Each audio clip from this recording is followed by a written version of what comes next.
ready for true happiness, for deep fulfillment, for feeling alive, on purpose, and in control of your life again? It's time to be the bold, brilliant, beautiful woman you were born to be. Welcome to the PurposeGirl Podcast.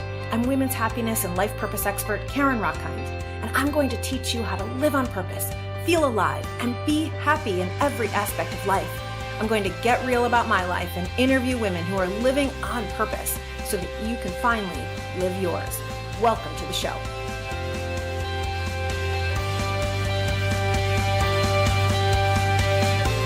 Hello, Purpose Girls. So for all of the years that I've been doing this work, I still would feel an immense amount of emotion in my body. I still feel this emotion in my body. When I feel anxious, it feels like all-out panic. When I feel angry, it feels like all-out rage. And I didn't know what to do with all of that emotion. And I could use all these mindset tools that I've been sharing here on the Purpose Girl podcast and that I learned in positive psychology and in my education.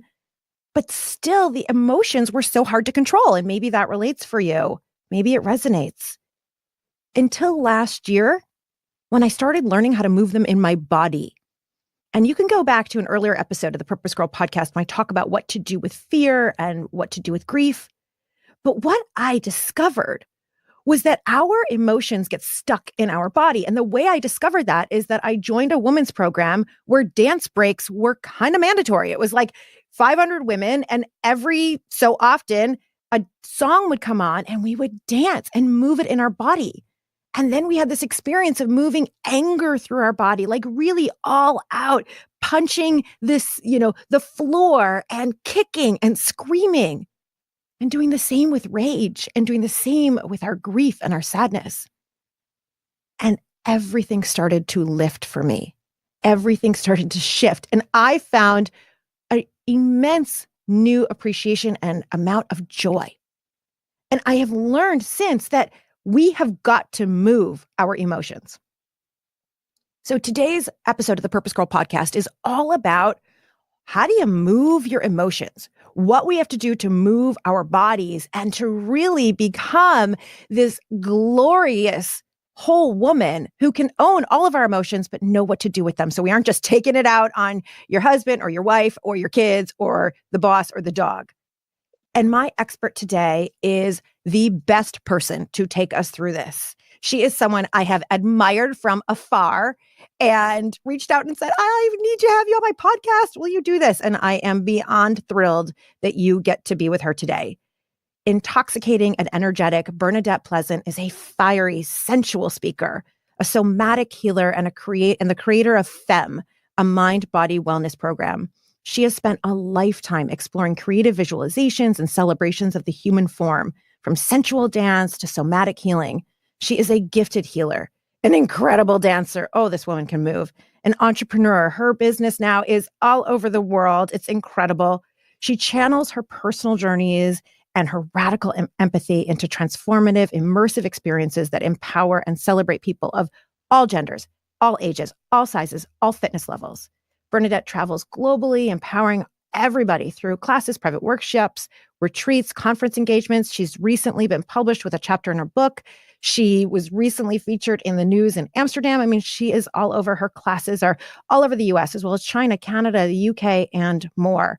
It is beyond my pleasure to introduce my guest today, Bernadette Pleasant. Oh, thank you. Thank you for having me here, Karen. I'm so excited to be here. Oh, well, so am I. I almost feel like we can't sit during this episode. We're gonna we got to move our body. I'm in a constant dance break. Yes, constant dance break. I love this. So you founded Femme. Tell us what Femme is. Femme is a 90-minute moving experience. It is, at its core, it is emotional release work. It's hidden in movement. So it can feel like a dance class, but it's so not a dance class. It's bigger than that. It's about using your voice, using your body, using the space you are in and the space you want to take up and filling that with your energy unapologetically. And I've had the pleasure of taking a couple of Femme classes with one of your teachers. And I love what you're saying. There is this, it's not a dance class where they're saying, now move your arm, up and now move your leg this way. It's your own expression. But like you said, fullness of taking up space. Yes, and being unapologetic with it. What we do in every aspect of this body of work was created with healing in mind. It was put together in such a way to help me take up more space. It started with me. It started with my own personal need to move from shutdown to expand. Show off. Yeah, exactly. To just show off. I'm ever telling people, please bring your too much. The too much that you've been asked to shut down, or the too much that you feel you have within you that you need to put a lid on. How about bring all of that and let that go in these walls? That's the space we want you to move through emotion here. And we do that with African drums. And the reason why we use the drums is because unlike music, which I love music. I absolutely love music. I'm playing it all the time. But there's something hypnotic about the drums. There's something that takes us back home. It's the first sound we've all ever heard was a heartbeat. There's something that the melodic sounds of the healing hands on the drums can actually help to calm our nervous system and cause us to feel safe. And from that place is where we can start to take up more space. Ooh, This is so good. It really goes back to our being in utero. I mean, it goes back to that moment. And I love what you're saying, that drums connect us to that moment. And of course, all of our early ancestors, when we talk about early thousands of years ago, we talk about early instruments, right? The drum has always been there. And so it is in our cells, it's in our bones. And the work feels very primal, right? Yes. So you said that this began with your healing. Yes. Would you share your journey with us? Absolutely.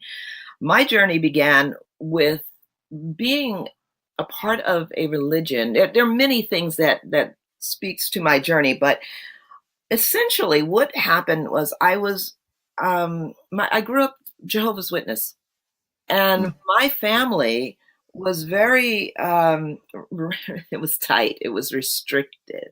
And I married very young. I was given an ultimatum as a teenage girl to get married or stop seeing this guy. And I was a rebellious teenager. So, it was like, I'll show you, I'll marry him, Despite you, I'll do the thing that you want me to do. I'll do this. And so I got married, but I got married because I was running away from a household that there was sexual abuse in the household. And I wanted to get out of that. So it was just one bad situation after another. Yeah. And I was quite young. I mean, I got married at 17. I was in high school. Wow.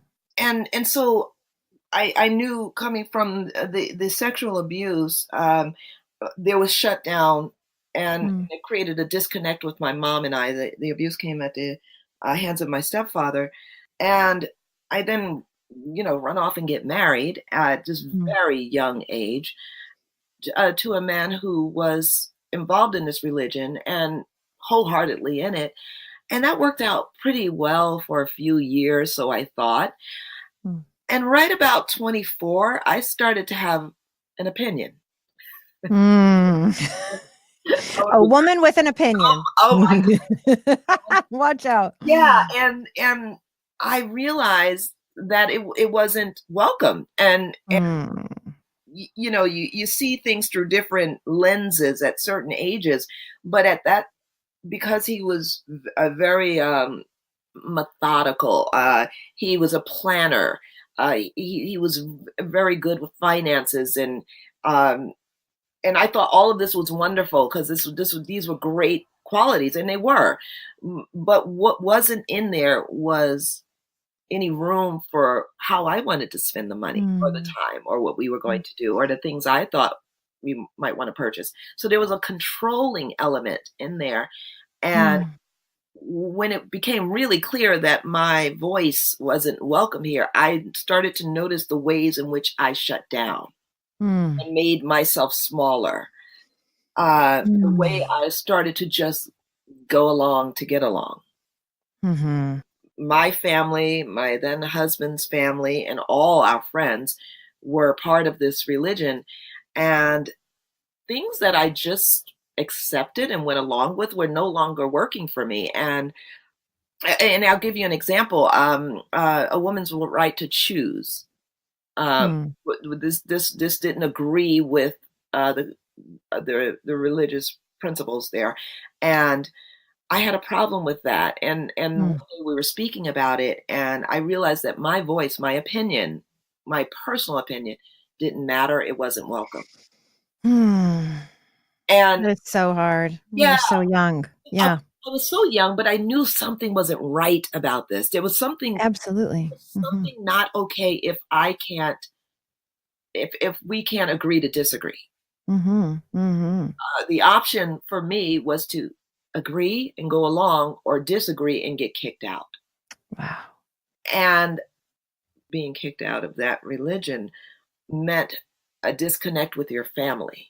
Yeah. And I didn't want that. I just wanted to have my own voice. Right, right, of course. I mean, you don't wanna disconnect from your mom or No, not at anyone all. in your family and your friends, and I didn't right, want you just that. wanted a voice. Exactly.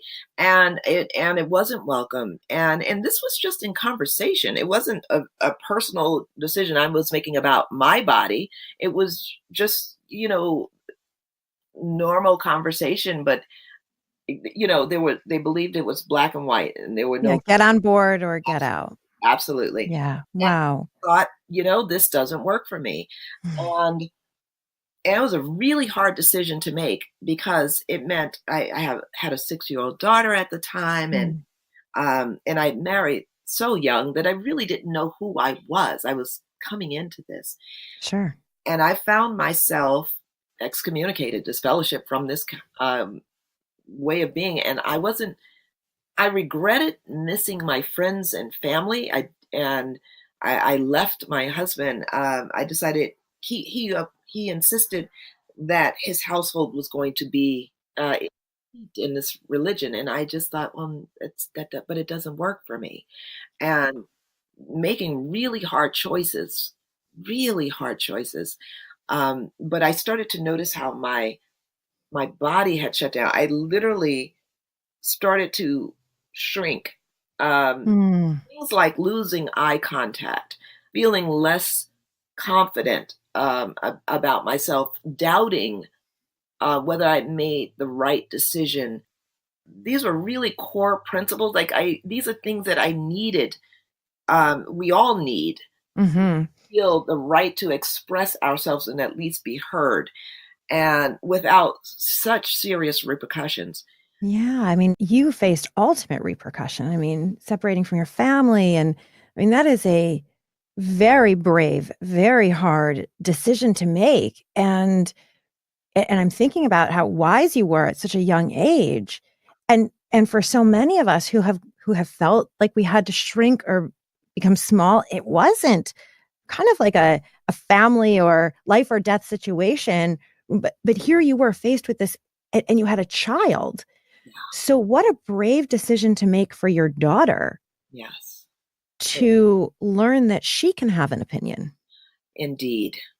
This was, yeah, I wasn't trying to be a revolutionary. I was just, I really wasn't. I You didn't were just think of it. following your own truth. I was just, I just realized that this didn't feel good. It didn't feel Mm, right. And I wasn't okay with being quiet or silenced. So I stepped away, and that has really cost dearly in many ways. mm. I mean, I haven't had a relationship with my mother in almost 25 years. Ooh. And I grieve that process. It has been very difficult. I'm the oldest of seven, and some of my siblings, my babies, um, are involved in that religion. So there's no contact. Mm. They believe that if you make a choice to not be here, um, that you Then set. you're choosing. Yeah, Yeah, I have had a couple of coaching clients who have also Sure. been excommunicated from that community. And I love everybody in every religion and everything. It's just such a brave choice for you, because the way, and to hear this from you, the way I know you is as this very confident, larger than life woman. And to hear that you were literally silenced and had to make a choice between being silenced or being true. It makes so much sense why then you would go into this work of teaching people Absolutely.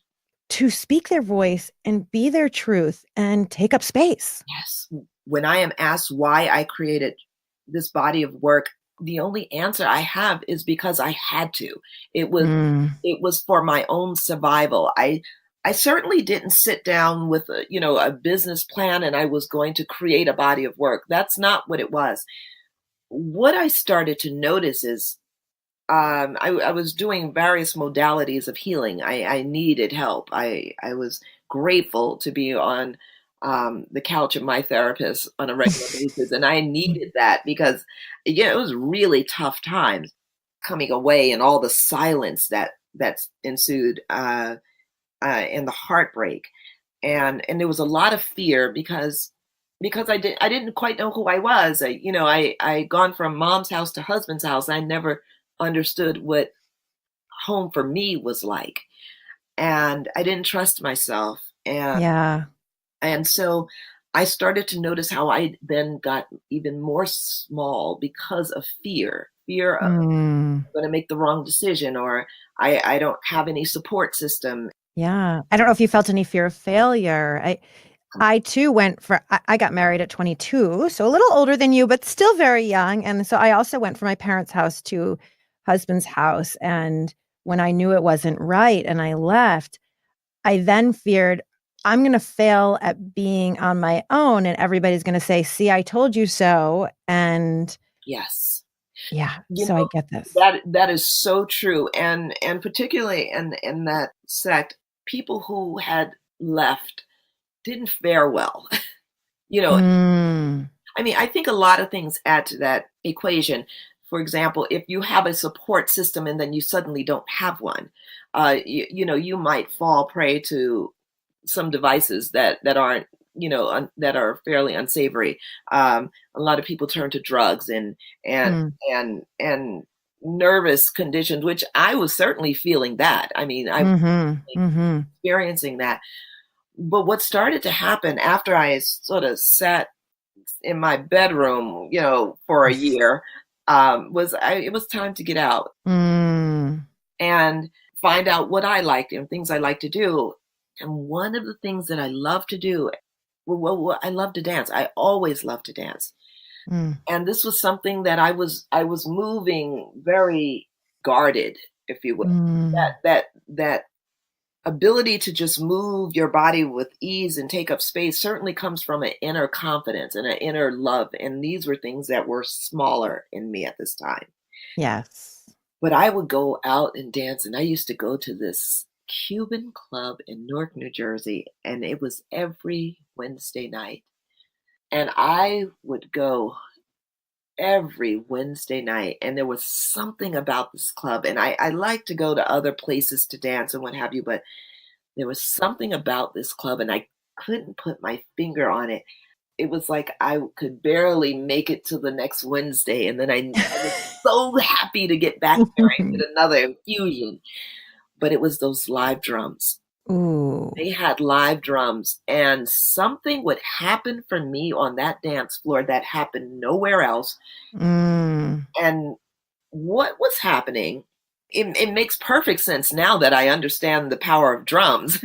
But in that, what it does is it relaxes, creates almost like a womb-like container. It helps to turn off all those thought patterns of, am I doing it right? Do I look okay? It helps to calm all that down, and it sort of stirs up your life force. Mm. Mm. Happening. And so to feel safe and have my life force stirred at the same time, Ooh. oh my gosh. And life force, Yeah. right? And And none of you can see Bernadette. When I tape these podcasts, I can always see the person. And she is moving her exquisite body as she's talking, her life force, just like rolling her hips and rolling her shoulders. And it's actually making me do the same. And this is what I've learned from this woman. And I will tell you, Bernadette, I was leading a retreat of women last week, and I've now started incorporating dancing, something I hadn't done before. And they all commented to me on how free my movement is and how expressive. And I didn't have live drums, but this idea, how many of us, whether it was from religion or it was from an older brother or it was from a second grade teacher who said, who are you to, you're too big or too small or whatever it might be, that we've all made ourselves smaller.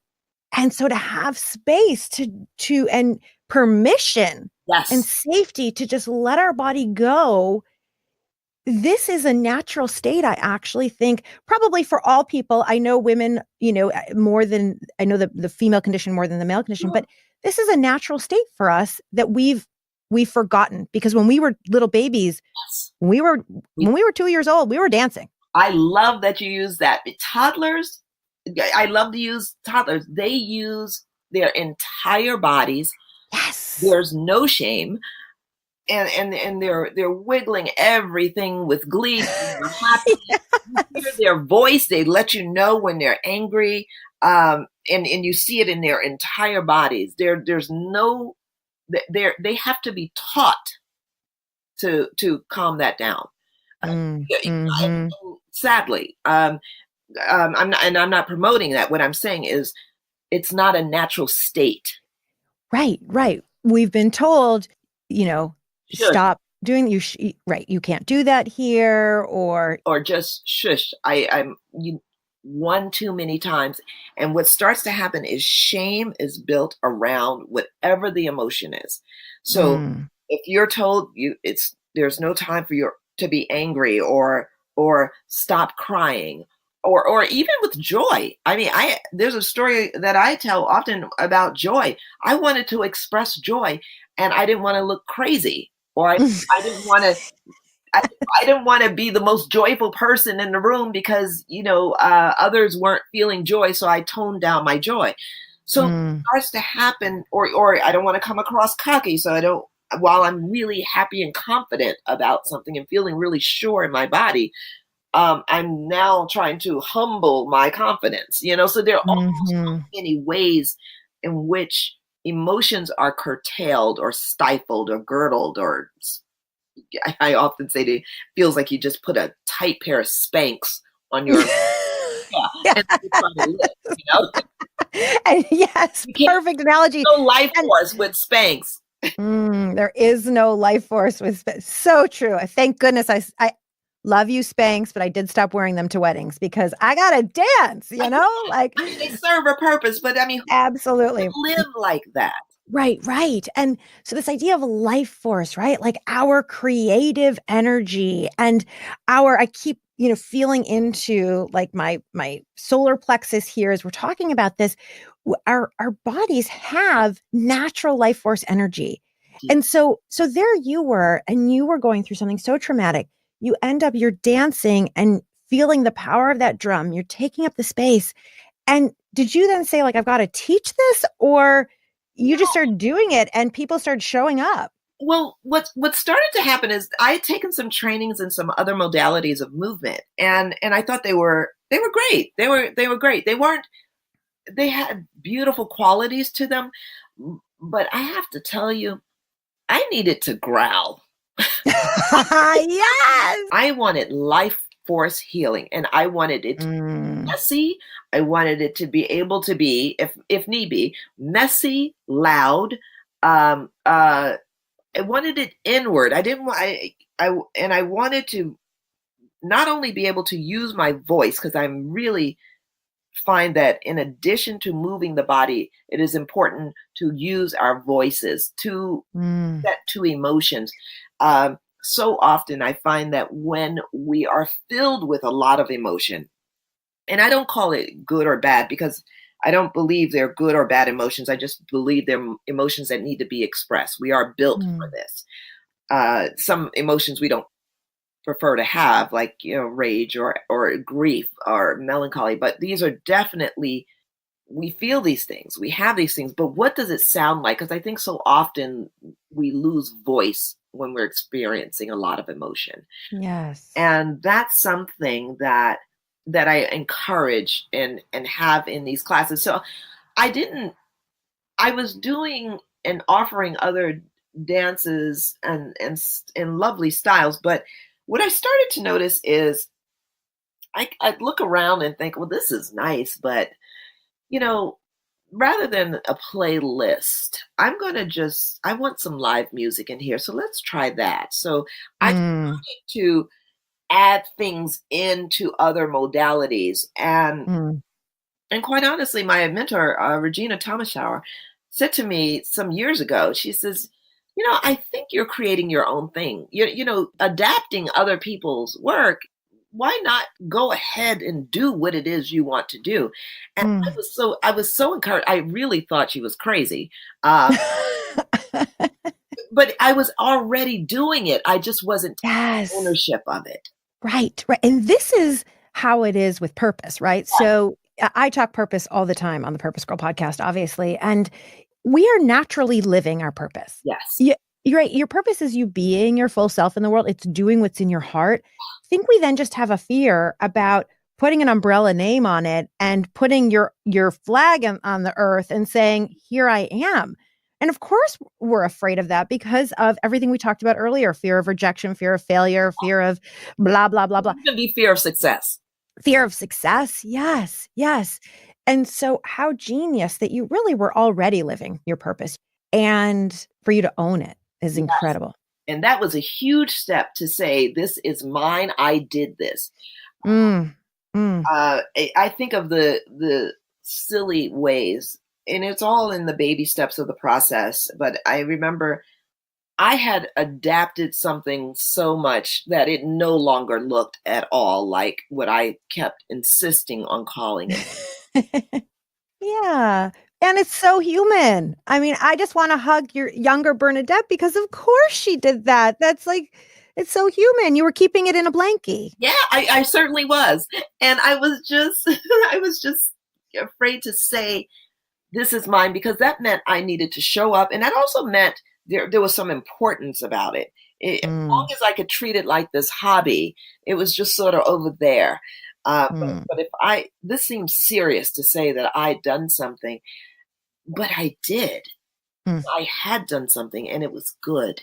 And I was seeing results in myself at the way I was showing up, and then students coming to class, and they were coming for the way I was offering this. And so I would have someone say, are you training others to do this? And I'm thinking, well, no, because it seems so organic. Mm. I didn't, yes, I'd taken many somatic movement classes and movement psychology and things like that. And so there was, there was an understanding of what was being created, but there was no goal in mind, like no plan for this work, and I was just doing it. But now Mm.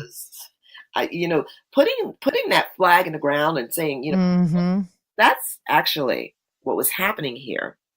Was I didn't value myself. I didn't Mm, value what I had created. mm, And mm. it really meant doing the inner work of saying, this is valuable and you did this, honoring my heart, my genius of creating this, Yes. and Yes. being okay with that. I don't know that I could have said that, my genius of creating this 5, 6 years ago. I know I could. Wow. Mhm. Now What a I can. mhm. Yes. Yes. And this is the journey, right? This is the opportunity for all of us, whatever as you're listening to this, whatever your calling is, whatever you're feeling, it is normal to have the fear around it. It's normal to hide even as you're putting it out there. And this opportunity because I think especially as little girls, though certainly there are plenty of little boys that this happened to as well, but especially I think as little girls, we were told to, be nice and Yeah, be quiet. Don't speak until you're spoken to. Don't brag. All of that we are afraid to own our genius. And I absolutely. love how you just phrased that. I love how you just phrased that. So I have now experienced your genius in a couple of different formats, and it's beyond incredible. So I want to go into this growl, Okay. right? Yeah. I was holding a retreat in Greece Uh-huh. a few months ago, and I was doing this, I was dancing out emotions with the participants, and I started screaming in the anger. Yes. And they were afraid, didn't know what to do with it. It's, But then I worked with them, and one of them, and this is not my expertise, I just know how powerful it's been for me. And one of them really started raging. yeah. And then it was like day 2 of the retreat. She had the biggest smile on her face afterwards I've ever seen. And she said, this changed my whole life. My whole life, I was taught that anger is ugly. Absolutely. It is the most beautiful thing ever. Oh, is it ever? Yes. So what do you recommend? Do you recommend someone just in their house just starts screaming? Like, how do we do this? I recommend people do whatever it is that they need to. First of all, I recommend that they acknowledge that it's there. Not turn away, not put a bow on it, not make it pretty. Don't just, I am angry. And Yes, and don't should. Like, I shouldn't be angry. I should appreciate my home or my kids. that, Of course you do. All that. Yes, and this. Mhm. And this is about self-care. This is about the deepest self-care. It is taking care of yourself. Imagine it's whatever format it is for. It depends on the person. Some people want to just ball their fists up and punch at the air, and that's just perfect. Someone else want to take those balled fists and, like, you want to take care of your body, because with anger, it's also really possible to hurt yourself. So you don't want to do that. But to grab a pillow and, I don't know if I can curse here, but to beat the shit out of something, You got it, girl. good. Yeah. It feels Yes. so good to be able to just give yourself that. And whether it's and I'm a big fan of sound, because sound resonates in the body, and you're not yourself in a cycle by doing this. Imagine it's actually just sort of like cleaning out pipes or the gook that has been stuck and made wrong and pushed down for so long. Giving that permission to just come out and release, however that is, whether it's stomping your foot, or growling. I try not to scream too much because it can hurt your vocal cord. But it's okay to just let a good one out, or a grunt. It is primal. I think of if you think of an animal, just pick one, but any animal that gets angered, there is sound and body movement happening.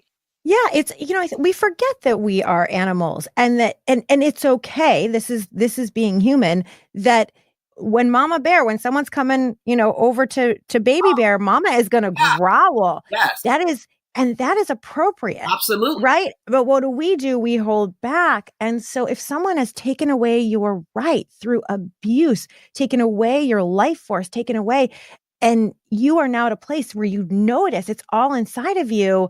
I am a big fan. I go into the woods about a block from my house, and I will just scream, and it feels so good. And the thing is that how many of us have been taking out our anger just on other people?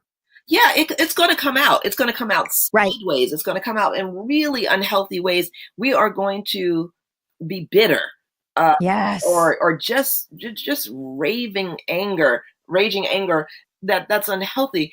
And that's what happens when you've been trying to put a lid on that pot. Yes. As opposed to finding ways. Now, I'm not promoting road rage. There's a difference here. I'm not saying, you jump across the conference room table and choke the boss. Yeah, no, the opposite. Yeah. I think you do this thing with the pillow and in the woods, and I do it so that I don't take out on other people, right? Because otherwise I do. Otherwise it comes out in resentment. Otherwise it comes out in judging. Yeah. Otherwise, it comes out in self-loathing. Self-loathing. It's huge. Some ways, I'm going to tell you ways that my anger, and grief is another one, but anger, the ways that that can come out for me was I was going to go shopping. Oh, I yeah. was going to buy whatever the fuck I wanted. Yes. So what I was doing was I was accumulating debt. So I was Mm. hurting me. Mm.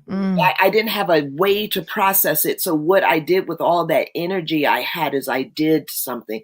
It could be alcohol. It could be drugs. It could be Netflix. eating. It could be sugar. Oh my God, sugar is a big one. Yes. Netflix, absolutely. It's something that you do in excess, and it becomes the mindless thing that you do in excess, and you're not even tuned into it there, but it gives you something, even if it's just for a moment. Yeah.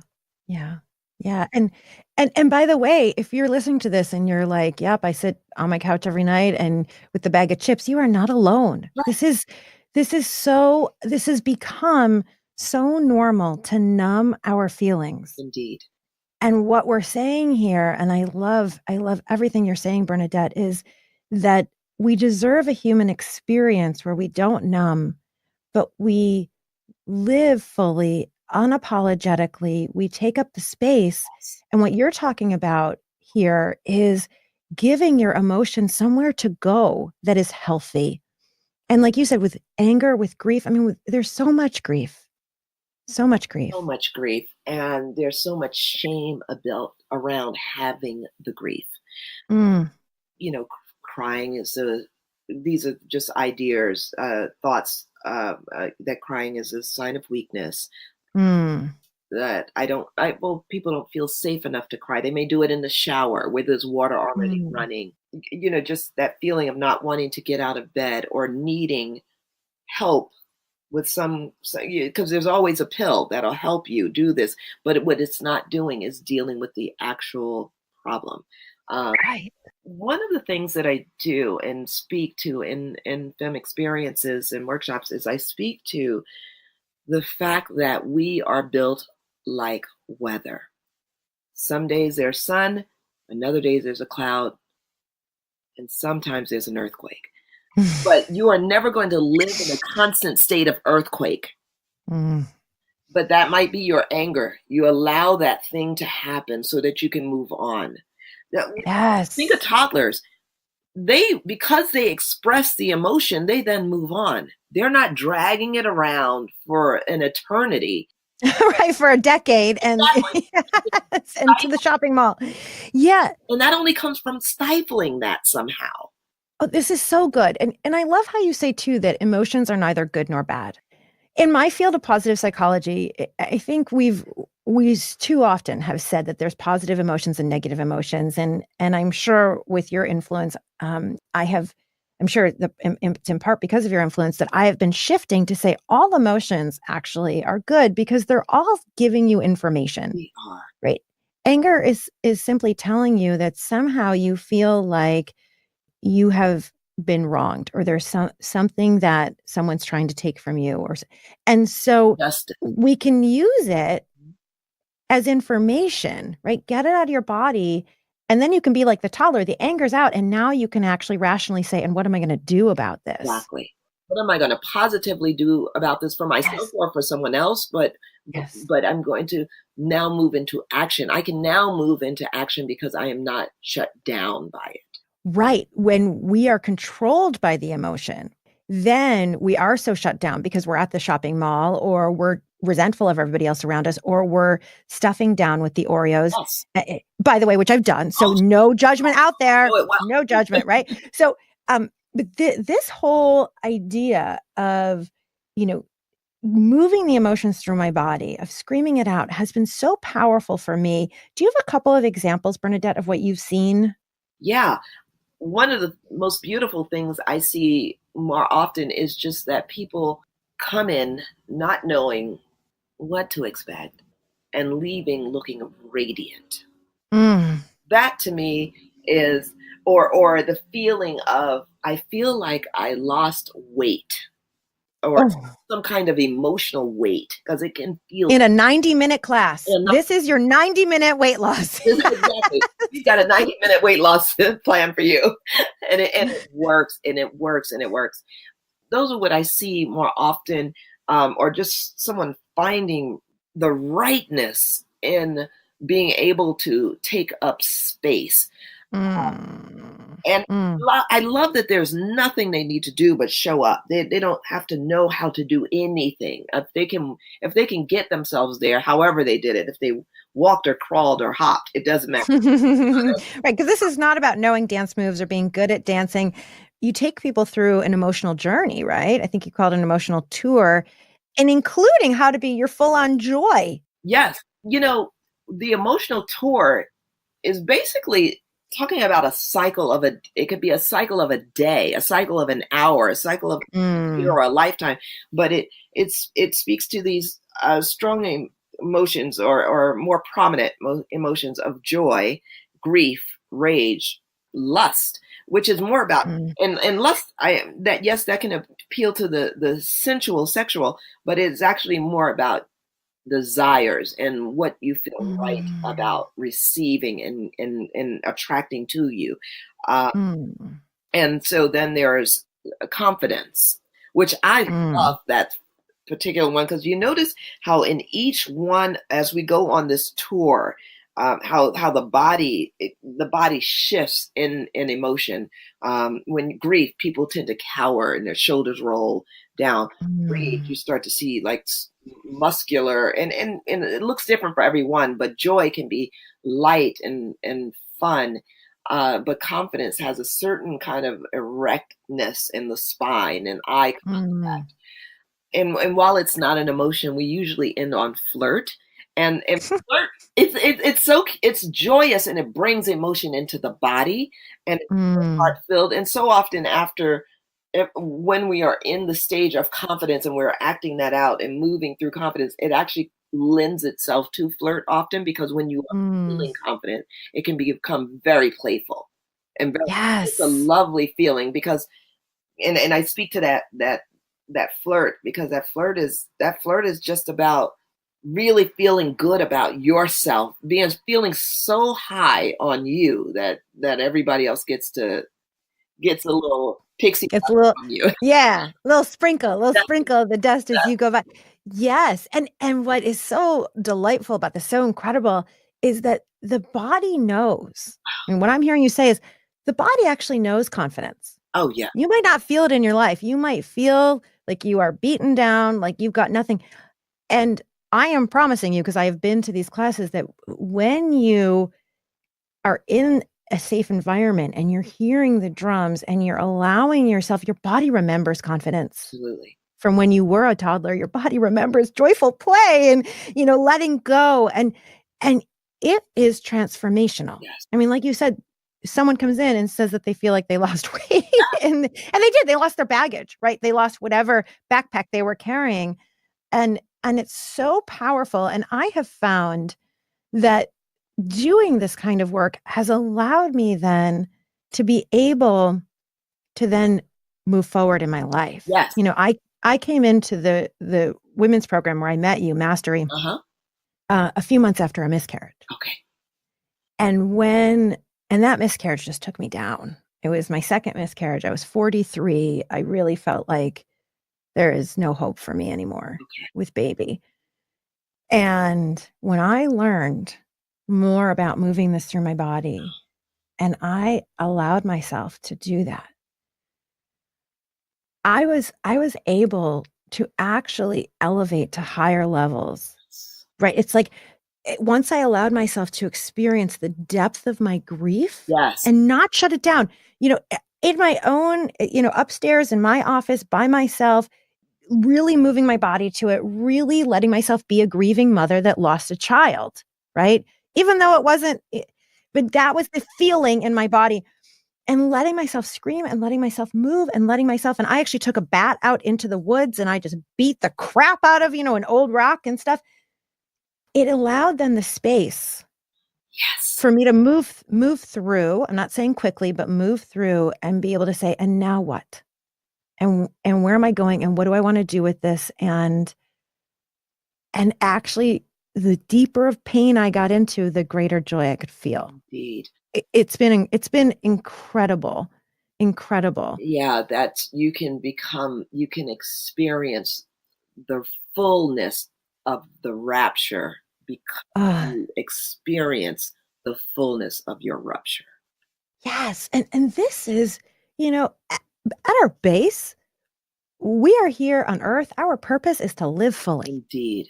That's it, right? We don't have, it's like, we make it so much more complicated than we need to, but living fully, as you said, living unapologetically, like really being our true selves. And it feels so good when you can take up that space with your body and your voice.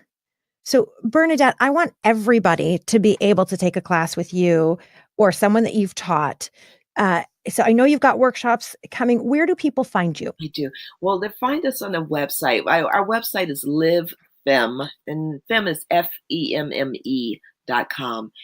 I have 70 teachers now throughout the US and throughout the world. We have Canada and the UK now, and it's just so exciting.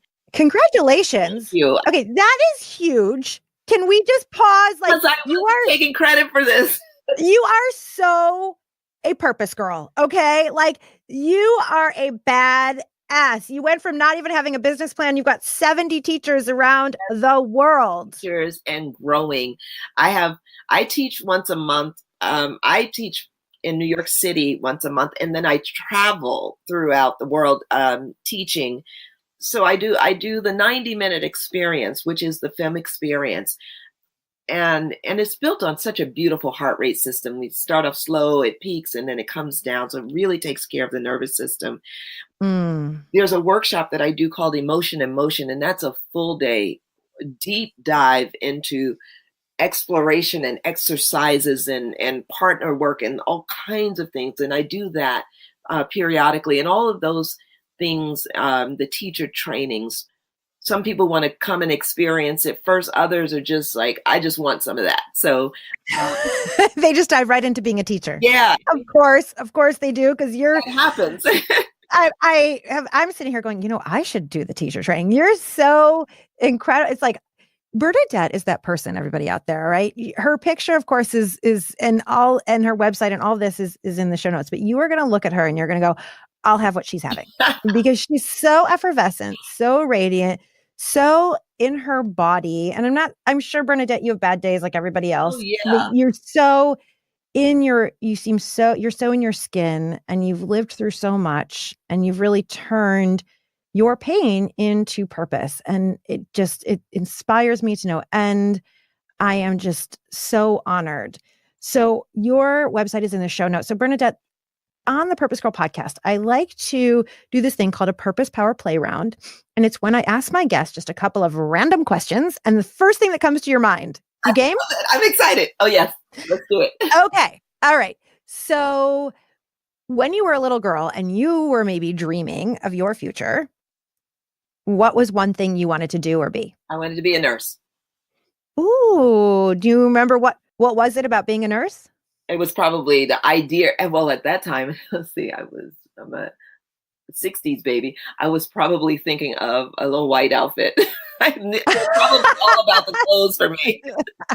Something cute. Yeah, I don't think it was the healing as much as I think I like the white dress. Fair enough. Hopefully you have a little cute nurse's outfit now that you can dance in. Yes. Yes, I love it. A book that everyone should read, knowing that there are many, so it can just be one. Yeah. Well, the first one that came to mind, Pussy, a reclamation. Amen. We talk about pussy all the time on this podcast. So absolutely. What is it about that book that you think is so important? First of all, I love the name. Because it's confronting. And so is being a woman. And I think I love the audacity of it to insist that women live bigger and fuller, and not only that, but really pleasurable lives. The Mm-hmm. audacity of it. I love it. Mm-hmm. Mm-hmm. Mm-hmm. Mm-hmm. I Yes. also think it's a great book for men because it helps them understand. And for men who love women, I think they would want to enjoy this book as well. I think it makes for great relationships. Absolutely. Absolutely. I cannot agree more wholeheartedly. And there is a link in the show notes to Pussy as well to make sure everybody gets that. All right. Last question. 5 years from now, I'm bumping into you, maybe at one of your classes, maybe elsewhere. What's one thing you're hoping for in your life at that point? 5 years from now, when we bump into one another in Nice, uh, Niece it is, girlfriend. Come I on. think we should be there.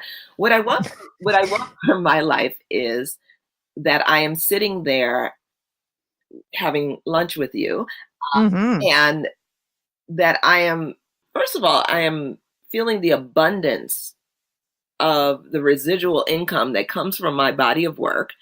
Mm. But more than that, I'm also feeling the abundance of knowing that throughout the world, this work is happening and that people are growing and taking up more space. Mm.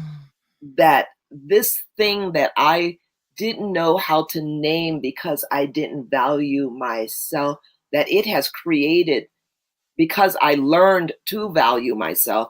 And then I stood in that this thing is out there working and changing and affecting lives.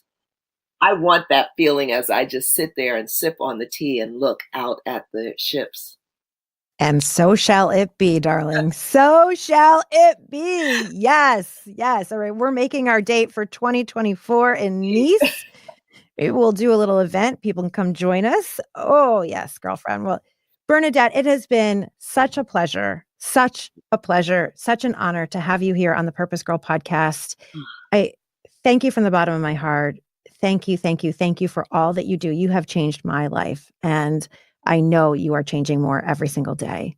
And all of you out there, thank you for tuning into this episode. If you loved it, and we hope that you did, please, please, please go over to Apple Podcasts or wherever you listen to podcasts and give us a 5-star review. Leave us a review. You know that every other week I read the review of the week, and I would love to read yours. You leaving reviews is how women all over the world are finding us. Women in Hong Kong, women in Lithuania, women in Malta are finding us because you are leaving those reviews. So thank you. Of course, you can always get your free Living on Purpose guide and all of my weekly tips and tools over on PurposeGirl.com. Just sign up there. It's free. Join our free community on Facebook, Purpose Girls, the Women's Happiness Network. Search for us there. Every single week, we're putting out great inspiration, great motivation, great tips and tools for you to use. Find me on Instagram at Karen Rockheim. And as always, please, please, please share this with a woman in your life. Share this with a woman who needs to let go of some anger. Share this with a woman who's sitting with grief for a long time. Share this with your mothers, with your sisters. Share it with your brothers. Because the way that we are going to change the world, we are changing the world here on the Purpose Girl podcast, one woman at a time. So with that, may you live purposefully. May you love yourself, and may you love life. Bye for now.